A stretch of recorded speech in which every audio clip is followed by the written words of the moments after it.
Bwana, kuna hii video ambayo nimeweza kuwekea hapa kuhusiana na swala hili la mheshimiwa rais wa Kenya kule ambaye anajulikana kama vile Bwana William Samoei Ruto, kwenye sakata lake lile aliyokuwa akihutubia ama akiwaeleza wananchi wake kuhusiana na gharama za nchi, ama kitu gani kimeweza kufanya gharama zikuwe juu.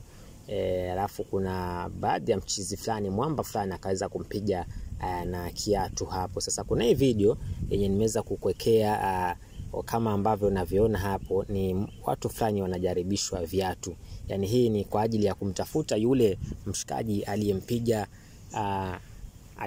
rais na kiatu, ili naye aweze kupewa adabu kiasi. Unajua mtazamaji, kuna vijana wahovyo huku nje.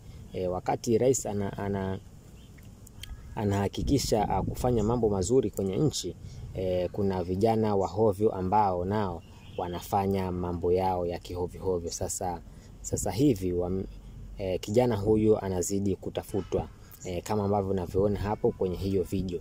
Sasa baada hichi kitendo, baada ya huyo rais kupigwa na kiatu, sasa hivi ni mwendo wa kuvaa helmet. Ameamua kuvaa helmet ili aweze kuimarisha usalama wake, mtazamaji, sababu kiatu kile kilimpiga vibaya, na iwapo angekuwa na helmet basi hangeweza kuumia.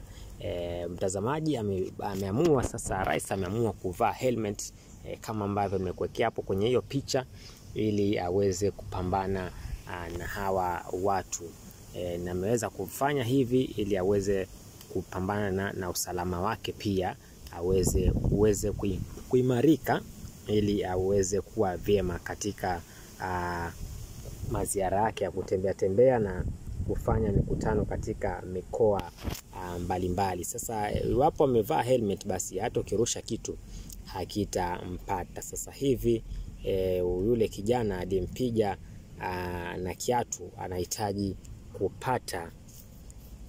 kupata kichapo kiasi, ili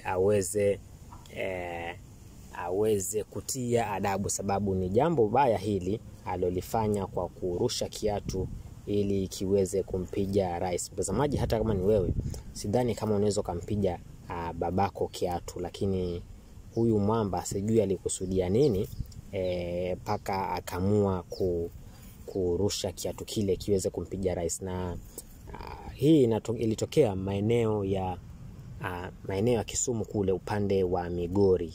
Upande wa Migori ndio kwenye jambo hili liliweza kufanyika.